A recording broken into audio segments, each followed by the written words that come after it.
Greetings and welcome. We're looking at page 844. Yesterday we specifically talked about combinations, but there might also be some permutation problems in here as well. So problem 45, it says from a standard deck of 52 cards, right?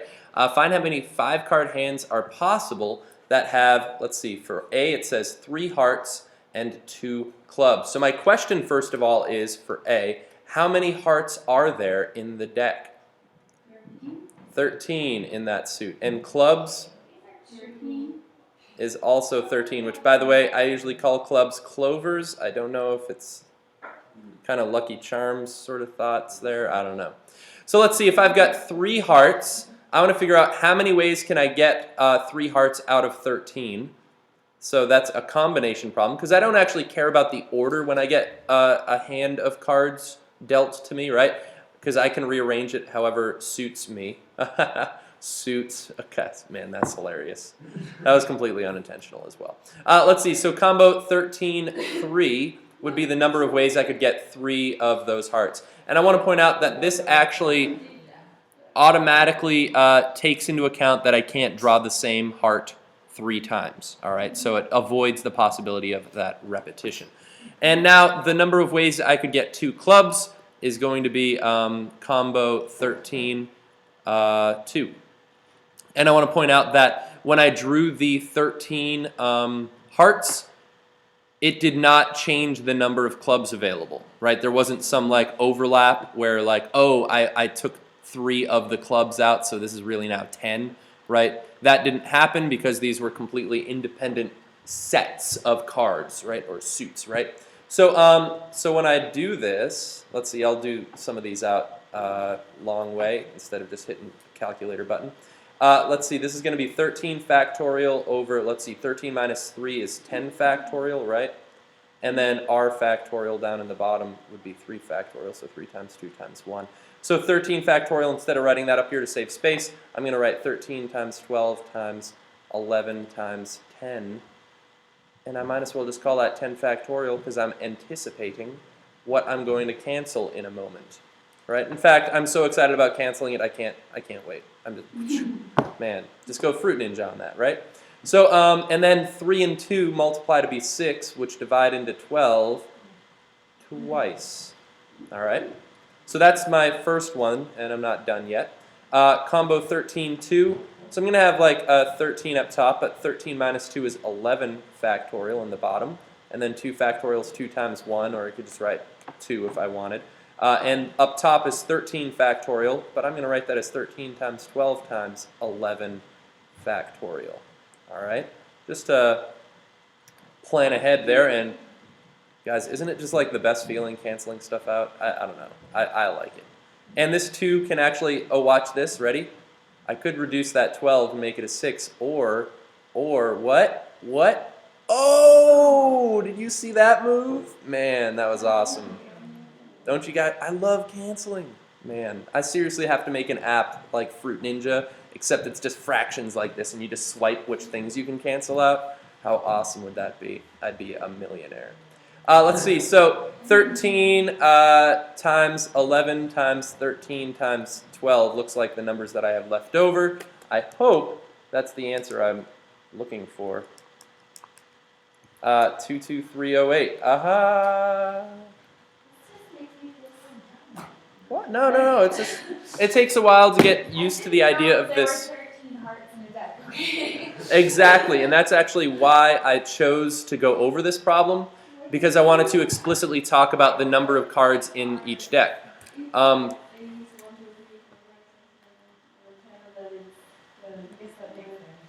Yeah. Yeah, so knowing these numbers was a prerequisite to do this problem.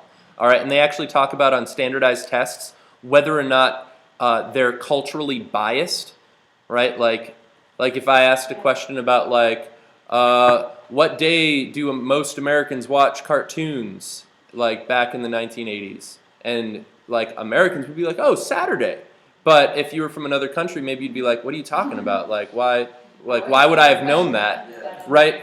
So sometimes questions can be culturally biased, and if you don't have any experience with playing cards a lot, or never thought to the degree of how many are there in each suit, right? Like, I could see that, like, you were just probably playing cards, right?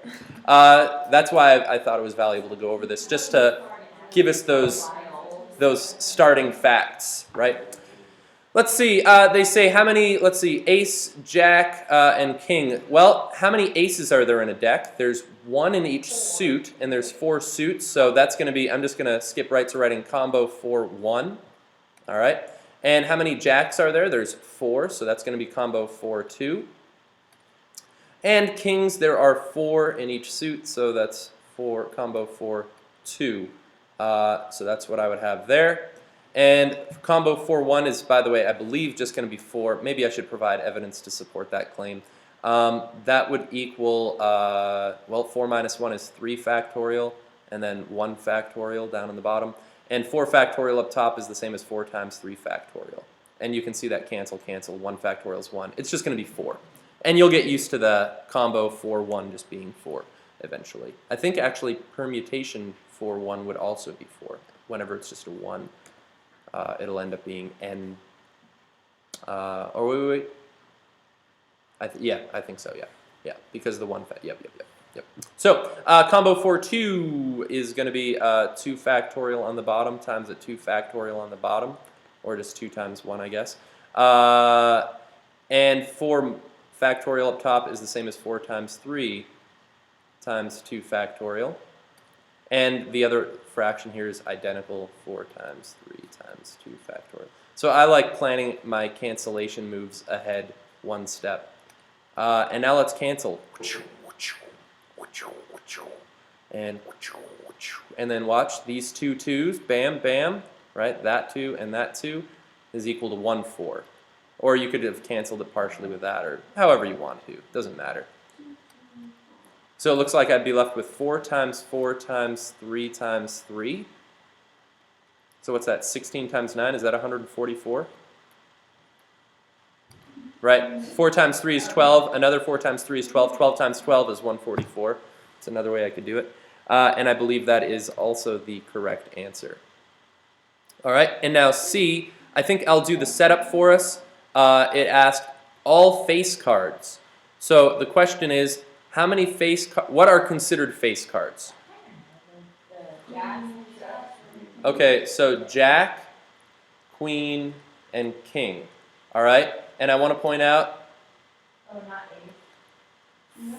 face. Ace is not a face. Because there's no face on the ace. It's just like a little shape. So yeah, it's like a 1, I guess, or depends on what it counts as in different games. So so there's 3 face cards per suit. And how many suits are there? 4, so that's 12 per deck. So 12, combo 12-5 is what I would end up doing. I said I was going to not do the math out, but I can't resist. It cancels out. 12 minus 5 is 7 factorial. 5 factorial is 5 times 4 times 3 times 2 times 1.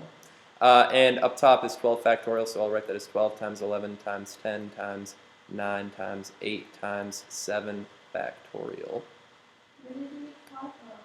Well, they said all face cards, and I'm doing 5 card hands is the idea. So that's why I'm choosing a total of 5. But, yep, I see why that could be a question. 7 factorial. Well, it did. 1 plus 2 plus 2 was 5, right? So they just told us the specific number of each type of card. So it did come into play. It just wasn't as obvious. Let's see. Now, how should I cancel this out? How about 4 and 3 is 12? And then 5 and 2 is 10. Man, I love this. Good stuff. Let's see. 11 times 9 times 8. And that is going to be 11 times 9 times 8 is 792. Is that the right answer? Yeah. Ooh. Oh, yeah. So there's some card facts that are worth knowing. There are 3 face cards per suit. There are 4 suits. There are 13 cards per suit.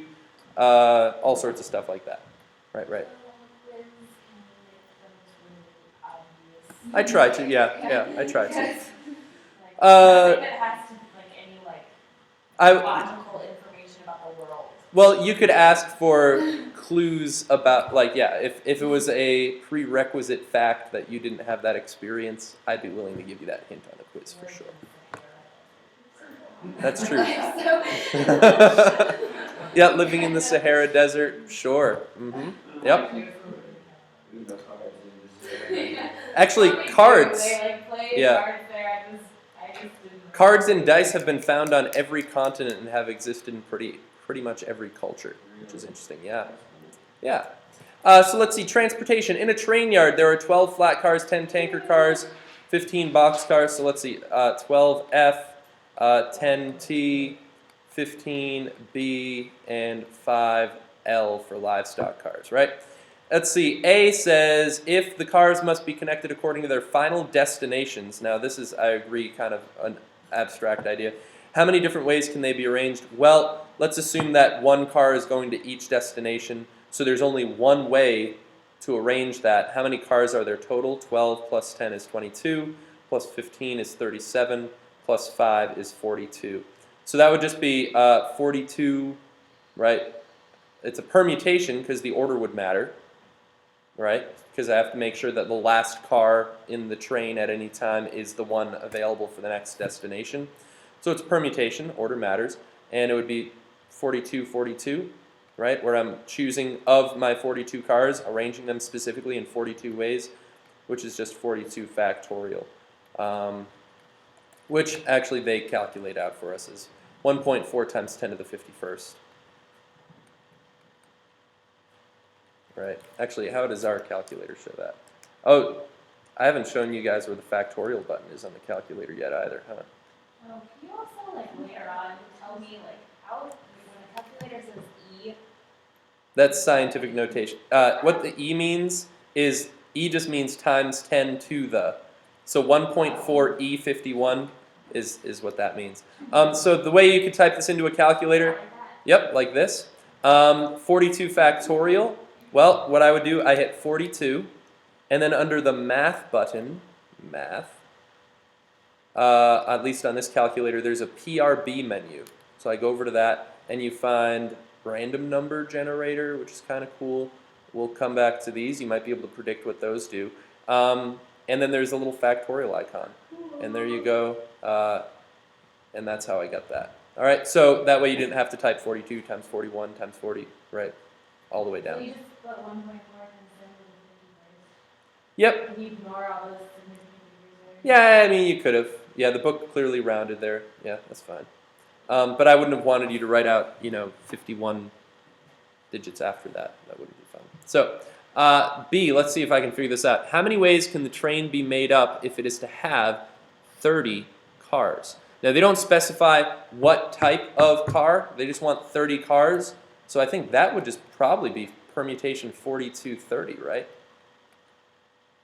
I believe. Which would be 42 factorial over 42 minus 30 is 12 factorial times 30 factorial. So you could have written 42 times 41 times 40 all the way down to 30 factorial, canceled that out, and then canceled out the 12 factorial stuff with it as best you can as well. But tell you what, I'm going to show you the shortcut right now. Ready? So I'm doing 42, choose 30, right? So I'm going to type in 42. I'm going to hit the math button, go over to PRB, and go down to NPR, National Public Radio. That's permutation of N, choose R.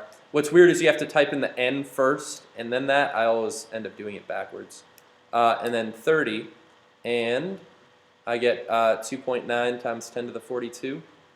Hopefully that's the right answer. And no. Uh-oh. Uh-oh. Guys, what did I do? How many ways can the train be made up if it is to have 30 cars? Is it P or C? Well, Wait, do you have to... I'll try it using combination, but I would have assumed this is still a permutation. And it was 30, right? Yeah. Well, you can't have any. Yeah, aha. This number arises if you do a combination. But let's look at, okay, so I did combination, I got that number. So let's reread this. It says, how many ways can the train be made up if it is to have 30 cars? That is really unspecific language. Like, I guess they're not necessarily, like here they use the word arranged, where here maybe like they're referring to just any train that had the same cars is considered the same. I don't know. I originally interpreted that as a permutation. I could see that being interpreted either way, right? So there's some argument there for sure. This one would have been the 1.1 times 10 to the 10th. And the other one was 2.9 times 10 to the 42nd. So looking at it, I see how they could argue that, but in my mind, I would rather be super explicit that like I'm counting a train with the same 30 cars in a different order as the same quote-unquote train, right? Like, I don't know. But anyways, let's look at C. How many trains can be formed? All right, so now I'm trying to figure out, do they mean order matters? I'm thinking they mean combinations in this case now that I'm seeing the word formed there. But we'll look at it both ways if we have to. With 3 livestock cars, 6 flat cars, 6 tanker cars, and 5 box cars. Well, I'm thinking they're thinking combination. So I'm going to do, let's see, of the 3 livestock cars, how many do I have to choose from? 5, 3. So combo 5, 3 times combo, let's see, 6 flat cars, 6 out of 12, so combo 6, 12. Times 6 tanker cars, so that's combo 10, 6. And by the way, it's taken me a long time to make sure that my C and open parenthesis when I write combos are not the same size. Like they would just both look like parentheses sometimes. I don't know. And lastly, there are 5 box cars, so 15 combo 15, 5. Let's see, so let's try to multiply this out. I'm not even going to do the individual setup. Well, let's see, let's actually calculate these separately. Well, I'll just do it this way. So 5 combo 3 is 10. Where's my mouse at? There we are. So that one's 10. 12 combo 6 is 924. 10 combo 6 is 210. And 15 combo 5 is 3003. Hey, we saw that number yesterday. So if I multiply all these together, multiply by 10, multiply by 924, multiply by 210, I get 582702120. So that's like 5 billion. And let's see, actually, yeah, 5.8 times 10 to the 9th, same thing. So yeah, they were interpreting that as combinations. If I did permutations, that would actually be trickier, I believe. Well, no, I think that would be all set. If I did permutation, I could have just changed those to p's. So let's see. There's problem 48. Yeah, definitely a little bit tricky. I would say that they should be try to be a little bit more explicit. But now I kind of understand what they mean by some of that language. Let's see, last problem, 50. I think I'm going to, well, let's see. 3 couples have reserved seats. Couples, okay, so that's 6 people, right? All right. Reserved seats for a Broadway musical. Find out how many different ways they can sit if there are no seating restrictions. Okay, so they're at a musical, so that means they're sitting in a row, right? Something like that. And if there's no seating restrictions, A would have just been, what, 6 factorial, right? I'm just or I'm choosing, and this actually sounds like permutations, right? So that would have been P6 comma 6, which is 6 factorial, which I believe is 720. All right, so you guys got that one. Now let's see if we can figure out B. So it says 2 members of each couple. Wait a minute. How can you have 2 members of a couple? That's all of the members. They should have just said each couple wants to sit together. Okay. So let's have let's see. Man 1, woman 1, man 1, woman. Oh, sorry. Man 2, woman 2, man 3, woman 3. Right. So each couple here, I've got couple 1, couple 2, and couple 3. Right. Okay. So let's see if I can figure this out. So I've got to figure out how many ways can I arrange these 2 people within their couple. All right. So that's going to be a permutation 2-2. How many ways can I arrange the people in this couple? Permutation 2-2. And how many ways can I arrange the people in this couple? Permutation 2-2.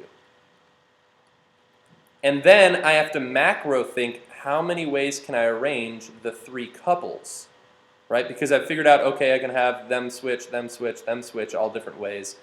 But I also could have had this entire couple switch with that entire couple, or that entire couple. So I think I have to consider the permutation of 3 choose 3 for arranging the number of couples. All right, so this is the couple arrangement there, right? And then these are all the individual couples being arranged. So combo 3-3 is 3 factorial, or 3 times 2 times 1. Combo 2-2 is 2 factorial, or that's just times 2. That's times 2. That's times 2. So let's see, 6 times 8. It's 48, guys. I think that means I did it right. Woohoo! Right, and that's why I'm definitely glad we looked at this problem too, because trying to think of it as individual problems and then a macro problem is definitely a little bit weird. And yeah, that's definitely tricky. And that's, being able to apply these combination or permutations to kind of that abstract, multi-level problem takes a little bit of practice. It's not the sort of thing I would have probably figured out on my own. It's something that I probably know it because I saw it and I've been exposed to it. I've learned it. So I'm glad that you guys at least had a chance to kind of look at it and ponder it before we just went over it. So anyways, thanks for watching, Internet friends. Bye-bye.